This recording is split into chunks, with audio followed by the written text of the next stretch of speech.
Hola Mario, Hola, Edgar. ¿Cómo estás? ¿cómo estamos? Muy bien. Muy impactante la foto que enviaste del rayo cayendo en el mar, impresionante. Impresionante, un amigo que vive un poco más arriba, en Castelldefels. No sé si conoces tú esta zona. Sí, me encanta, Sí. me encanta, Y me hay encanta. una zona residencial que está como subida en un valle, y entonces tiene unas vistas muy bonitas y pilló justo, bueno, claro, es que como cayeron muchos, estuvo ahí y es que los teníamos aquí delante y bueno, ya viste, bueno, que nos quedamos así a 30 millones de voltios, un radio. Madre mía, 30 madre mía. millones de voltios. Madre mía.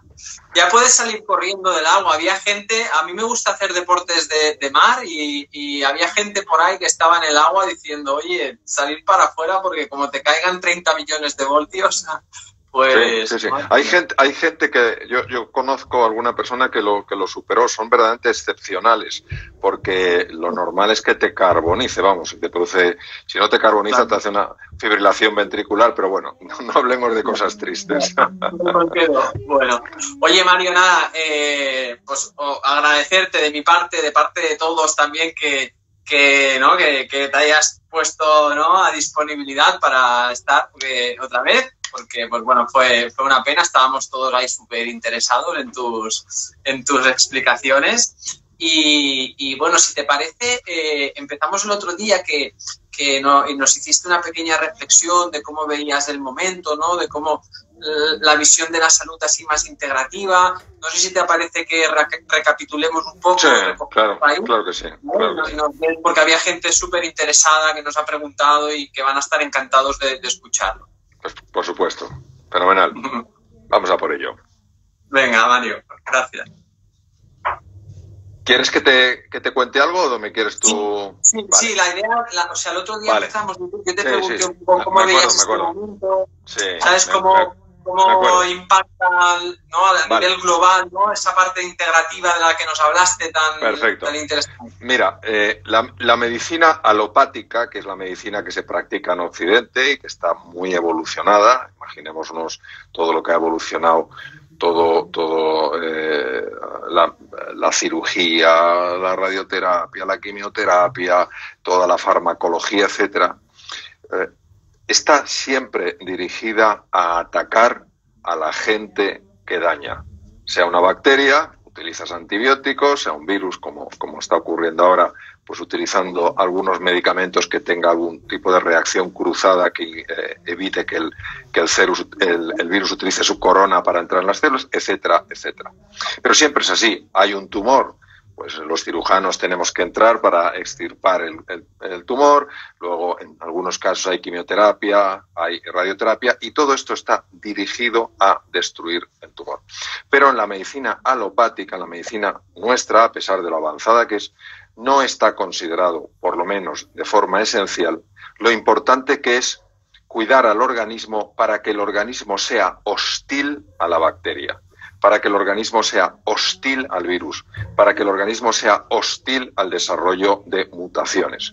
Por ejemplo, nosotros tenemos un sistema inmune y ese sistema inmune no solamente es el encargado de defendernos de las bacterias o de los virus. El sistema inmune es el encargado, entre otras cosas, de detectar cuándo se ha producido una mutación, es decir, cuando una célula se ha transformado en lo que se llama una célula renegada, que es una célula maligna, para destruirla. Bien, de cómo favorecer que el organismo esté en la mejor situación, en las mejores condiciones para hacer frente a la enfermedad, la medicina alopática, la medicina moderna, la medicina occidental en general no se ocupa. Sin embargo, la medicina tradicional tibetana, la medicina tradicional china, el ayurveda, etcétera, etcétera, sí cuidan mucho más esta dimensión. Por eso una medicina que sea integrativa tiene que abrazar ambas cosas. Es decir, si alguien tiene una peritonitis por una apendicitis perforada, por favor que le operen. Por favor que le operen, que no le den ningún tipo de planta medicinal. Ahora, hay muchas personas que se han sentido enormemente beneficiadas, incluso curadas, sobre todo en patologías crónicas, que quiere decir estables en el tiempo, con remedios que son mucho mejores que los que se utilizan en la medicina alopática, porque son remedios que lo que han hecho es sanar Nosotros, desde la medicina alopática, curamos, es decir, con agentes externos, sea la cirugía, sea la quimioterapia, sea los antibióticos, lo que sea, procuramos eliminar el agente dañino. Gran parte de la medicina tradicional tibetana, la medicina tradicional china, la ayurveda, que es la India, lo que buscan no es ser indiferentes al agente patógeno, es hacer algo para que el cuerpo recupere su energía, recupere su fuerza. Entonces, si queremos hablar de una medicina de calidad, tenemos que hablar de una complementariedad entre ambas dimensiones y no aferrarnos a nuestro punto de vista y negar. Por ejemplo, no sé si estás familiarizado, Edgar, con el Qigong. El Qigong, yo tuve acceso a una serie de estudios científicos que se hicieron en China, traducidos al inglés, y eran totalmente científicos. Y era impresionante el impacto que tenía, el efecto que tenía en tumores, en un tipo de tumor linfático que se llaman los linfomas. Todos hemos oído hablar de los linfomas. Espectacular. Y tú, cuando estudias Qigong, en realidad están hablando de energía, de una dimensión energética. Entonces, en la medicina tradicional, la medicina nuestra, la medicina occidental, la medicina alopática, esto de la energía suena un poco esotérico, raro. Es como que no lo ve. Como que claro, no lo ve, no lo puede medir, ¿no? Claro, pero es que muchas cosas que no se ven y no se pueden medir, no porque no las podamos ver y las podamos medir, no existen. Por ejemplo, ¿por qué las palomas se orientan? Las palomas se orientan porque son sensibles al campo magnético de la Tierra. Se orientan por campos magnéticos. Nosotros no vemos los campos magnéticos. Lo que no podemos decir es que no existan. Entonces, eso es lo que pasa a veces, que negamos realidades sutiles porque como no las vemos, nos cargamos de arrogancia y decimos, esto no existe. No existe en tu estrecha recipiente mental. Ábrelo un poquito, explóralo, porque no todo lo que se dice que funciona, pero no te cierres a una visión limitada de ver las cosas. Ahí es donde entramos, Mario, quizá más en pasar de un papel más pasivo en cuanto a nuestra salud a un papel más activo, ¿no? En donde la parte mental, la parte física, la parte emocional está tan vinculado y cada uno nutre a la otra y la otra a la una, ¿no? Que ahí estamos, ¿no? En el gran, ¿no? Engranaje, ¿no? De nuestro sistema, dijéramos. Sí, tú fíjate, Edgar, qué cosa tan paradójica. Hay pocas profesiones donde la relación afectiva, el encuentro, la empatía puedan tener más importancia que en la profesión médica. Francamente, todos sabemos la diferencia de encontrarte un profesional de la salud que sea cercano, que sea amable, que te reciba con una sonrisa, a que te encuentres con una persona pues que no expresa esto. Claro, lo sorprendente es que, salvo en muy pocos sitios, en algunos lugares que yo conozco en Estados Unidos, en alguna universidad en España, a los estudiantes de medicina no se les habla de las emociones de sus enfermos. No se les habla de cómo comunicar con sus enfermos. De que una persona que se siente mal, se siente vulnerable, se siente frágil. Y lo primero que hay que darle es un sentimiento de seguridad. Y claro, la seguridad la encontramos cuando hayamos afecto, cuando hayamos comprensión, cuando hayamos esa relación. Entonces, sigue sin existir en la mayor parte de las facultades de medicina. ¿Por qué? Porque, aunque hay una investigación aplastante por algunos de los centros de investigación más brutales, yo estoy en alguno de ellos y no te crees la tecnología que tienen, es un espectáculo. Y te das cuenta de que verdaderamente se puede demostrar cómo los elementos psicológicos, cómo los elementos afectivos llegan directamente a cambiar procesos químicos y procesos físicos.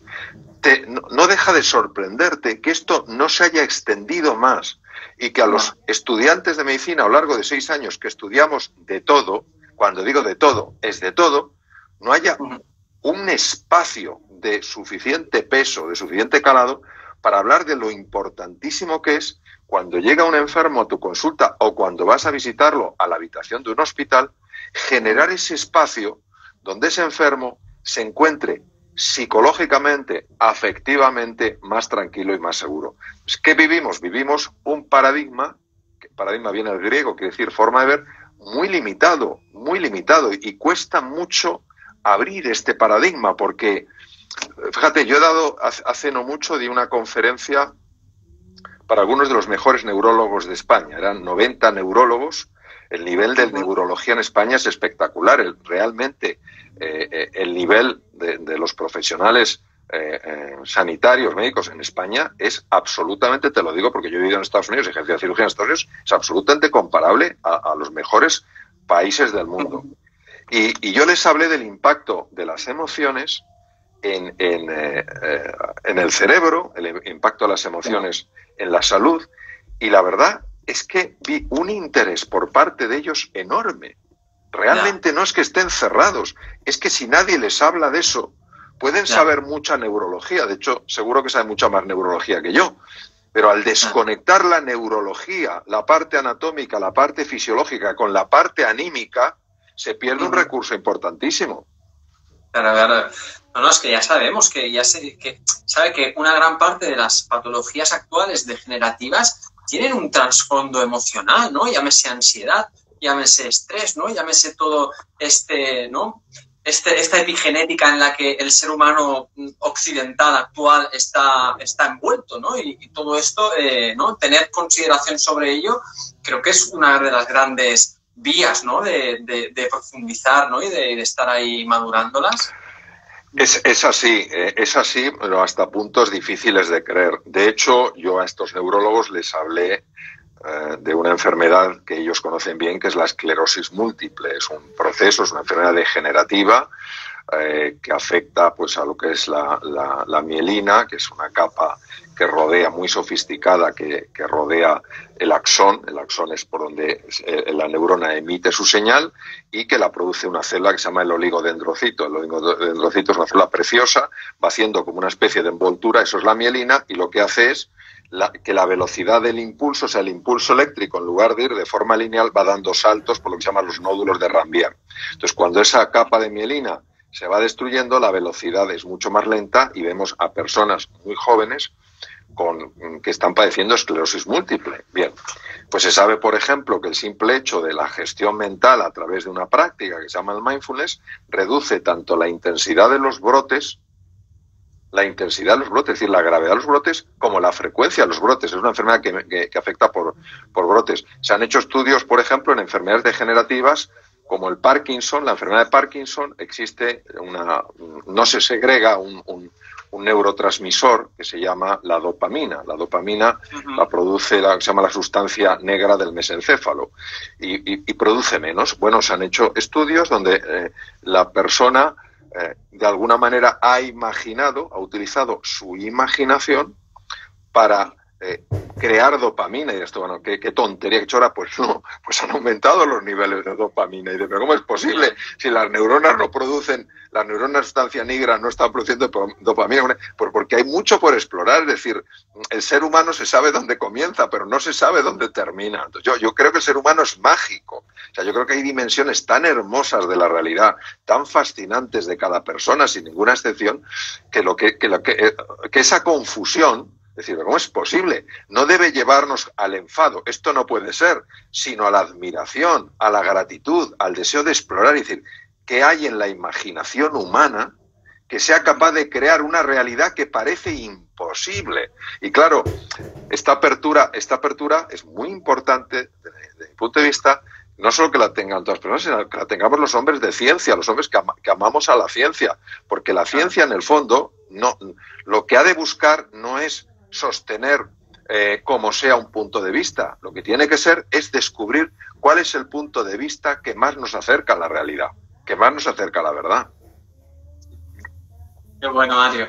Y en relación a esto, mira, justo esta mañana compartía una conferencia con mi compañero y socio de hace más de 20 años, David, y explicaba a un grupo que el simple hecho de dar las gracias, se ha visto que ser agradecido e ir dando las gracias hace que aumenten los niveles de dopamina. Y que, bueno, pues todos estos hábitos que tenemos en el día a día, que podemos ir incorporando, nos pueden ir haciendo pues producir Entonces, un tema que me interesa también mucho compartir contigo es, como ya sabes, que yo estoy metido más en el mundo de la alimentación, nutrición, ayunos y demás, ¿vale? Sabemos que la alimentación ya ha pasado a un plano mucho más elevado que simplemente llenarnos la panza, ¿sabes? Y ya está, ¿no? O sea, ahora sabemos que es mucho más que eso y que realmente nuestros órganos pues pueden modularse muchísimo a través de lo que comemos. Entonces me gustaría también compartir qué visión tienes tú sobre esto, ¿no? Para que nuestra audiencia pues vea tu opinión. Vamos a ver, cuando yo pasé por la Facultad de Medicina y ya me hice cirujano, lo que yo sabía de nutrición era pues lo que son los hidratos de carbono, lo que son las grasas, lo que son las proteínas. Eso sí, me conocía todos los aminoácidos, sabía todos los aminoácidos que se sintetizan, toda la cadena de síntesis, todo eso lo sabía. Bien, sabía los aminoácidos esenciales, los que hay que tomarlos de fuera, pero es todo lo que sabía. Bien, pero un día volviendo de Nueva York, viajando de Nueva York a Madrid, en lugar de verme una película en el avión, me vi un documental científico. De esto hace bastantes años. Y esto me cambió por completo mi forma de entender la nutrición. Porque ese documental científico, con nombres y apellidos, apareció una señora que llevaba mucho tiempo en tratamiento por una depresión, una severa depresión clínica. Estaba con antidepresivos. Bueno, hasta aquí normal. Le preguntaban a la mujer y la mujer decía, pues bueno, que sí, que estaba un poco mejor, pero que también esto la aturdía, no sé qué tal. Bueno, esta mujer oyó hablar de la importancia de la nutrición. Esta mujer era inglesa, entró en un centro especializado en este campo y en 6 meses había revertido por completo su depresión, de tal manera que no necesitó antidepresivos. Entonces yo me quedé tan absolutamente fascinado con aquello, porque dije, pero ¿cómo es posible que la nutrición tenga un impacto en algo mental? Bien. El segundo, entonces empecé ya a interesarme por este campo. De vuelta a mi hospital en Boston, hice un programa que no tenía que ver con mi práctica quirúrgica, hice un programa bastante completo sobre temas que incluían desde la respuesta a relajación de Benson. Benson fue la primera persona en el mundo que estudió una técnica tibetana para reducir la tensión arterial, un montón de cosas. Él estaba allí, tal cual, y había una pequeña parte donde intervenía un psiquiatra. Y de repente aquel psiquiatra dijo algo que dije, ¿pero esto qué es? Dijo, se ha demostrado en la ansiedad y en la depresión inflamación cerebral. Dije yo, ¿qué? O sea, inflamación cerebral. Bien, entonces, todo aquello me hizo seguir tirando del hilo, ir a unos sitios, ir a unos otros. Me encontraba muchísimas opiniones absolutamente en contradicción, y lo que hoy sabemos es lo siguiente. Las personas que no cuidan la nutrición, las personas sobre todo que abusan del azúcar, favorecen la inflamación cerebral, que a su vez está asociado a la ansiedad y a la depresión. Las personas que sí cuidan su alimentación reducen esa inflamación cerebral. Entonces, fíjate que habían pasado años entre ambas experiencias, la del avión volviendo a Nueva York y cuando yo estaba en Boston. De repente dice clic, dice, anda, claro, esto es lo que le pasó a esta señora. Esta señora tenía una inflamación cerebral que le generaba un cuadro de depresión. El único tratamiento que se daba era con antidepresivos, y esta mujer, al cambiar radicalmente su nutrición, bajó la inflamación cerebral, desapareció la depresión. Entonces, ¿qué ocurre? Pues lo mismo, así como lo que hablábamos al comienzo de nuestra conversación, que nuestra medicina es una medicina que para estudiar las cosas las separa y luego se olvida de que estaban juntas. Es decir, si yo quiero estudiar el hígado, que es un órgano que a mí me fascina, pues yo separo al hígado, estudio los lóbulos del hígado, la patología del hígado, la anatomía, la fisiología, la cirugía del hígado, fenomenal. Y se me olvida luego que el hígado está en perpetua conversación con el páncreas, con el duodeno, con el riñón. Y eso es lo que nos pasa. Y sin embargo, en la medicina oriental esto no pasa. Ellos entienden un concepto holístico. ¿Qué ocurría? Pues que lo que yo aprendí es que los procesos mentales van por un lado y los procesos físicos, la nutrición, va por otro. Lo que yo me di cuenta es que están conectados. Tú cuidas de tu cuerpo, cuidas de la nutrición y estás cuidando de tu cerebro, estás cuidando de tu mente y estás cuidando, atención, estás cuidando de tu alma, entendiendo por alma lo que es el estado de ánimo, el estado con el que tú haces las cosas. Y tú hablabas antes, Edgar, tú si me quieres entrar, entra, porque yo me pongo a alargar y vamos, soy como el ave, ¿sabes? Entonces, pero hablabas de la gratitud. Mira, recuerdo hace años leí a un profesor de economía de la Universidad de Cornell en Nueva York, se llama Sigmund Rao, que veía a sus estudiantes muy nerviosos ante los exámenes, muy nerviosos. Y claro, se daba cuenta, por esto es sentido común, que la persona que está muy tensa, pues piensa peor, recuerda peor, se fija menos, todos lo sabemos. Y él, como es de origen hindú y era experto en ciertos temas, pero como cosa personal, de esta dimensión más abierta de la existencia, les recomendó que antes de acostarse por las noches hicieran unos gestos de gratitud ante la vida, que se dieran gracias a ellos mismos, a sus familiares, a la vida por algo, y que por la mañana, después de despertarse, pues que hicieran lo mismo. Estoy hablando hace muchos años. No existían estudios publicados o que yo conociera sobre la gratitud. Y lo que a él le llamó la atención, estamos hablando de un profesor de economía, lo que a él le llamó la atención es que los alumnos se le acercaban y claro que estaban más tranquilos, pero lo que le sorprendió fue lo que le comentaban algunos de sus alumnos. Claro, él no sabía que algunos de sus alumnos en la clase, en la Universidad de Cornell, tenían enfermedades, tenían estados diabéticos, tenían hipertensión arterial. Y empezaron a acercarse y le dijeron, profesor Rao, queremos comentarle algo. Claro, ya es algo más que una casualidad, porque si es uno, bueno, pero si empiezan de un lado y otro, dicen, está muy sorprendido nuestro médico porque nos dice que es mucho más fácil controlar el azúcar en nosotros ahora. O, en el caso de los hipertensos, está sorprendido nuestro cardiólogo o nuestro internista porque dice que tenemos la tensión como no la hemos tenido nunca. ¿Puede tener algo que ver el ejercicio de gratitud? Claro, Sigmund Rao es un economista, no tengo ni idea, pero es que ha habido muchos departamentos de investigación, por ejemplo, la Clínica Mayo en Rochester, uno de los mejores hospitales del mundo, en Minnesota, que ha hecho estudios sobre la gratitud y es brutal. Es brutal cómo la gratitud regula al organismo. ¿Por qué? Porque los estados afectivos positivos son estados que reequilibran al organismo.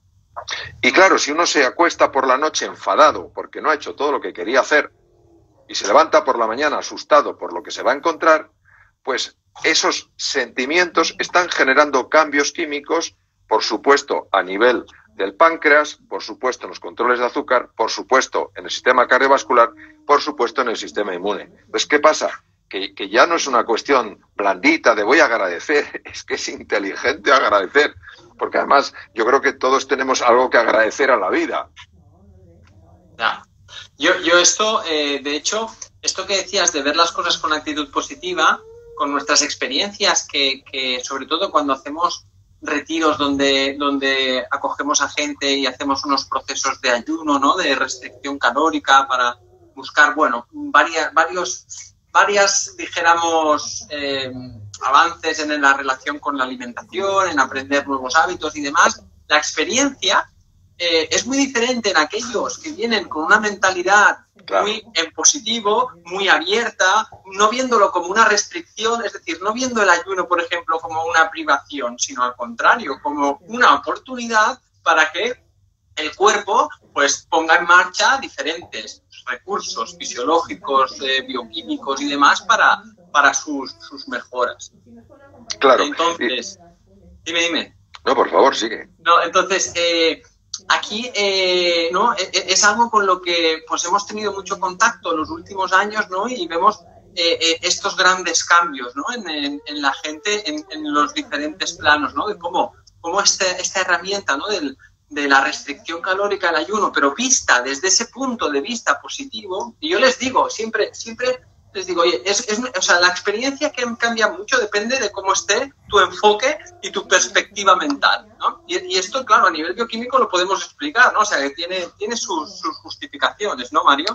Pero mira, vamos, por ejemplo, a tomar como base lo que dices tú, el ayuno. O sea, ¿qué se sabe del ayuno? Lo que sabe el ayuno, cuando se practica de forma adecuada, que es obviamente como lo hacéis, pues lo hacéis vosotros, tiene muchas ventajas que no se limitan a la mera restricción calórica. O sea, se sabe, por ejemplo, que el ayuno favorece la liberación de hormona del crecimiento. La hormona del crecimiento no es que nos vaya a hacer más altos, es que la hormona del crecimiento se dedica a reparar los tejidos. Se sabe que el ayuno, por lo menos el ayuno intermitente, reduce la resistencia a la insulina, que está en la base probablemente de algunas enfermedades degenerativas. Ahora, esto es lo que ese ayuno intermitente genera. Ahora vamos a ver cómo eso puede ser bloqueado por la mente. Si yo voy a hacer un ayuno intermitente y voy no porque lo vea como algo positivo, sino digamos que me ha forzado mi mujer a ir, ¿vale? Y voy enfadado, yo estoy liberando cortisol. Entonces, si estoy liberando cortisol, estoy bloqueando gran parte del efecto que ese ayuno intermitente potencialmente tiene. Es decir, el gran error que cometemos en Occidente es ver el cuerpo y la mente como dos realidades inconexas. Y es como la palma y el dorso. Es decir, si el dorso es el cuerpo físico, la palma es el cuerpo sutil, es la mente. Entonces, es imposible que yo pueda mover la palma sin simultáneamente mover el dorso. ¿Qué ocurre? Que aunque yo tenga una buena opción, si mi palma no la pongo en la dirección correcta, si la actitud no es una actitud abierta, el cuerpo va a seguir a la mente porque es lo que hace.